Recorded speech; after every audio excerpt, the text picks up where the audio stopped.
അങ്ങനെ നമ്മൾ അൽബേക്കിന്ന് നഗറ്റ്സൊക്കെ കഴിച്ചതിന് ശേഷം പിന്നെ വീട്ടിലോട്ട് കുറച്ച് സാധനങ്ങളൊക്കെ വാങ്ങിക്കാണ്ടിരുന്നു കേട്ടോ. അതൊക്കെ വാങ്ങിക്കഴിഞ്ഞതിന് ശേഷം നമ്മൾ നേരെ NB എന്ന റെസ്റ്റോറൻറ്റിലോട്ടോ വന്നത്. ഇവിടെ ആണെങ്കിൽ കബാബ് അതുപോലെ അറബിക് ഫുഡൊക്കെ ആയിട്ട് കിട്ടുക.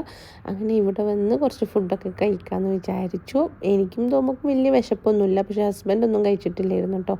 അങ്ങനെ ഞങ്ങളിപ്പം ഫുഡൊക്കെ ഓർഡർ ചെയ്തോട്ട് വെയിറ്റ് ചെയ്യാം കേട്ടോ. ഇവിടെ അടിപൊളി ആംബിയൻസ് ആണ് കേട്ടോ. എനിക്ക് ഭയങ്കര ഇഷ്ടം ഇതുപോലത്തെ റെസ്റ്റോറൻറ്റ്സിലൊക്കെ ഒന്ന് ഫുഡ് കഴിക്കാൻ വേണ്ടിയിട്ട്. ഒന്നാമത് വീഡിയോ എടുക്കുമ്പോൾ നല്ല ക്ലാരിറ്റി ഉണ്ടായിരിക്കും, ക്ലിയർ ആയിരിക്കും, പിന്നെ കാണാനും നല്ല ഭംഗിയാണ് കേട്ടോ. അപ്പം അങ്ങനെ ഞാൻ കുറച്ച് ഷോർട്സൊക്കെ അവിടെ നിന്ന് അങ്ങനെ എടുക്കുകയായിരുന്നു.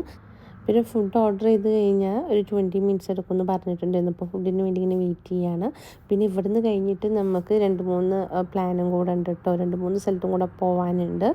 അങ്ങനെ പിന്നെ ഫുഡ് നമ്മൾ ഓർഡർ ചെയ്തിരുന്ന കബാബിൻ്റെ ഒരു പ്ലേറ്റ് ആയിരുന്നു കേട്ടോ. അതിൽ എല്ലാ മീറ്റും ഉണ്ടായിരിക്കും, ബീഫ്, മട്ടൺ, ചിക്കൻ, പിന്നെ അതിലേക്ക് 2 സോസ് ഉണ്ടായിരുന്നു കേട്ടോ. അതുപോലെ ഹമ്മൂസ് ഉണ്ട്, പിന്നെ വേറെ എന്തൊരു സോസും ഉണ്ടായിരുന്നു.